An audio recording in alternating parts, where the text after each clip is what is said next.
Eh, em 2015, nos primeiros meses que eu ainda ia para lá, eu conversava com ele até umas 9 horas da noite. A gente conversava muito, eu dava muito espaço para ele conversar. E quando a minha mãe ia dormir, a gente ficava conversando. E ele é uma pessoa que ele tem assim muita necessidade de conversar, porque a minha irmã não conversava com ele. E eu conversava, deixava ele falar bastante. Então eu deixava ele à vontade para conversar. Ele me falou uma certa vez que da, do desprezo que ele sofreu e das moças.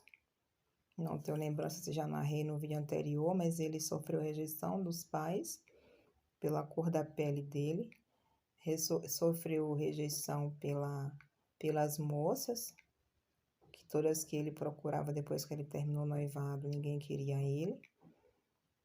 E já tem vídeo narrado aí que então ele foi para minha irmã, né, com a promessa que ele tinha feito com a tia de ter bens, que ia mostrar para ele que ia ter riqueza, que ia ter tudo. Não sei qual é o vídeo, tem que assistir. E ele me contou tudo.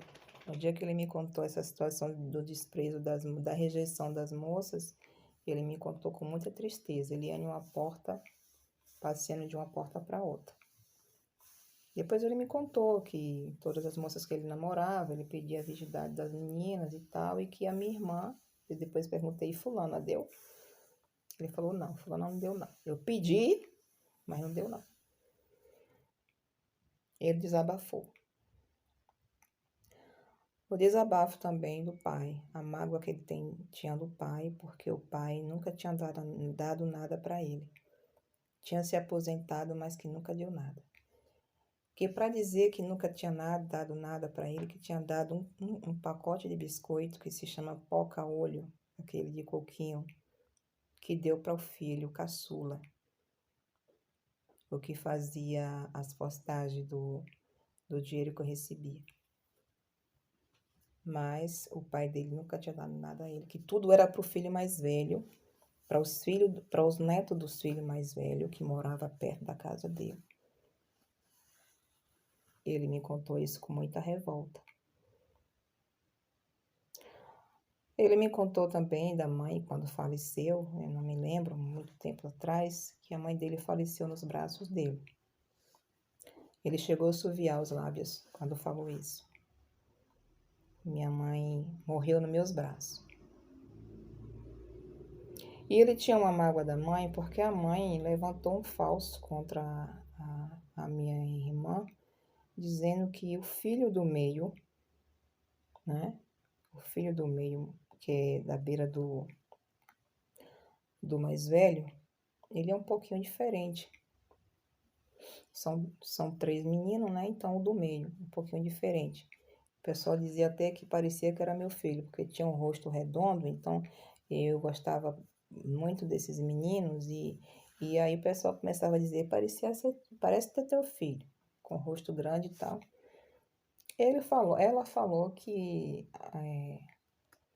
a minha irmã me contou, na época que ela tinha ido para o sul, já está no vídeo narrado aí, que ela foi trabalhar no sul e tal, que cozinhava para 60 homens, que o marido exigia que ela cozinhasse para 60 homens, e ela botou as crianças tudo em cima do carro e voltou para o interior.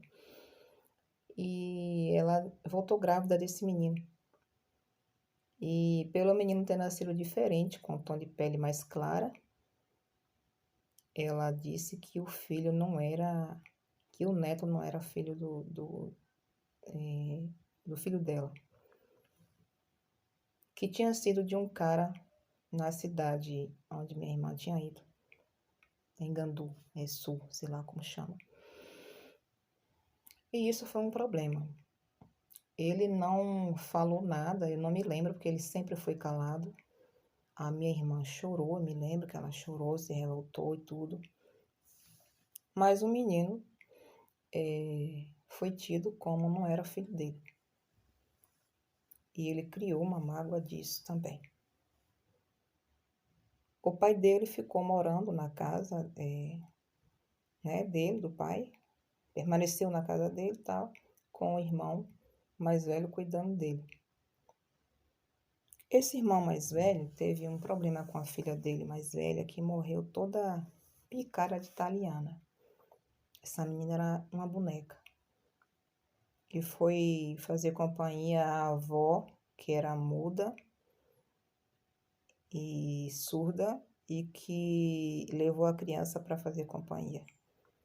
A menina tinha 4 anos, era mais velha do irmão dele, mais velho, e era chamego do pai dele, mas a mãe, que a menina era branca.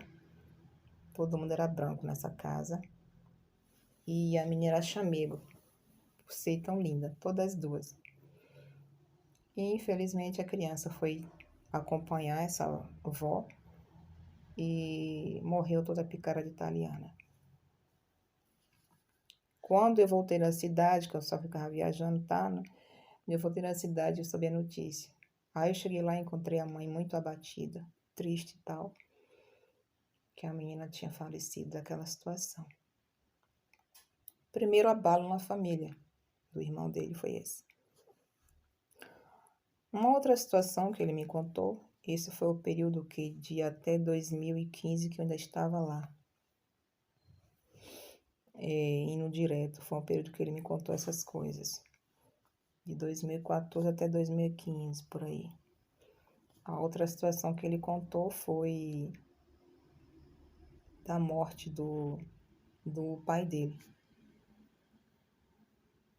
A morte do pai dele, eu fiquei sabendo, na verdade, ele me disse, naquele período, que o pai dele tinha se matado.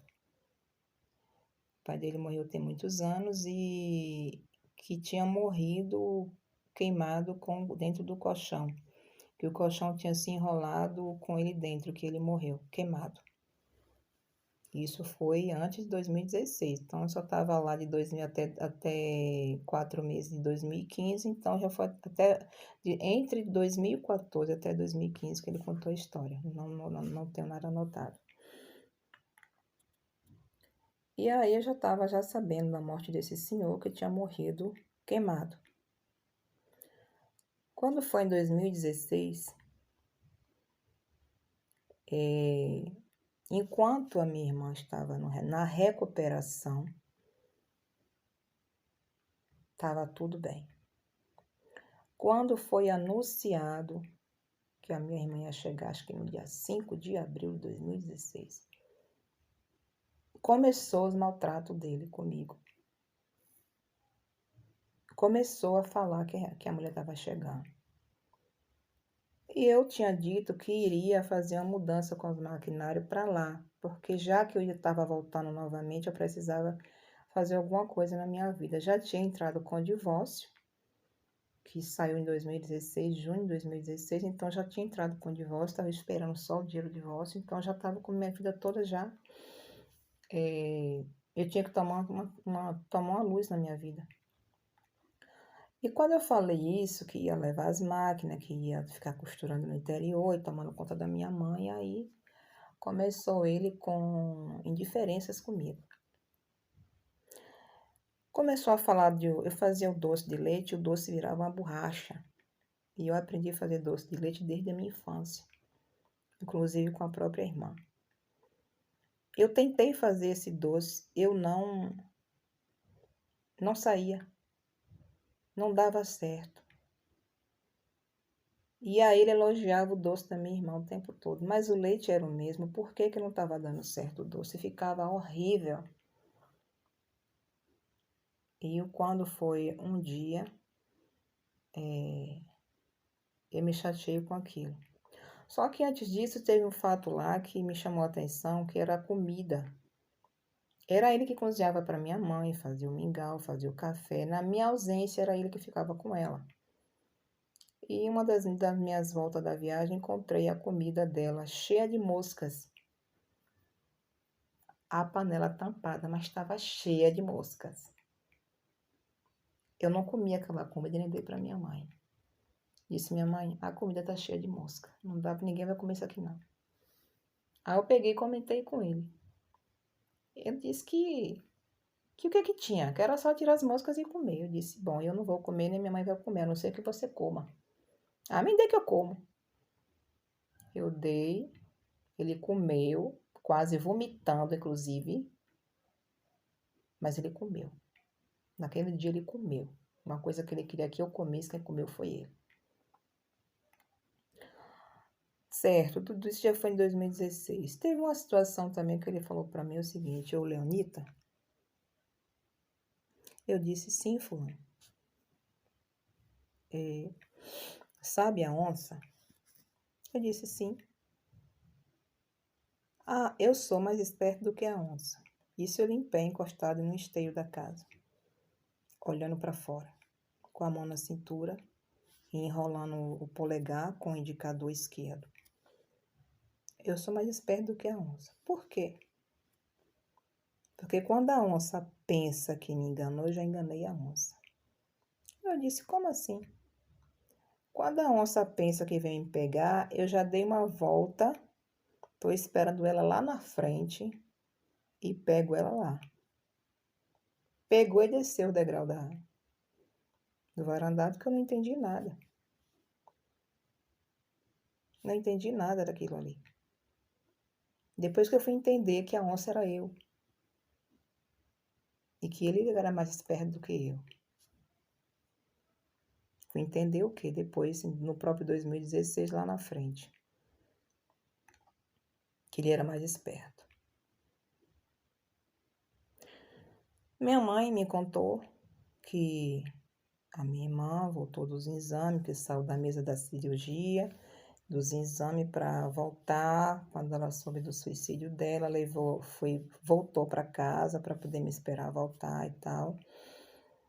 E minha mãe me contou que no mês de janeiro, ou foi no próprio dezembro, que a minha irmã levou ela para o hospital em Riachão de Jacuípe para fazer exame na barriga, que limpou tudo, do jeitinho dela de falar, limpou tudo.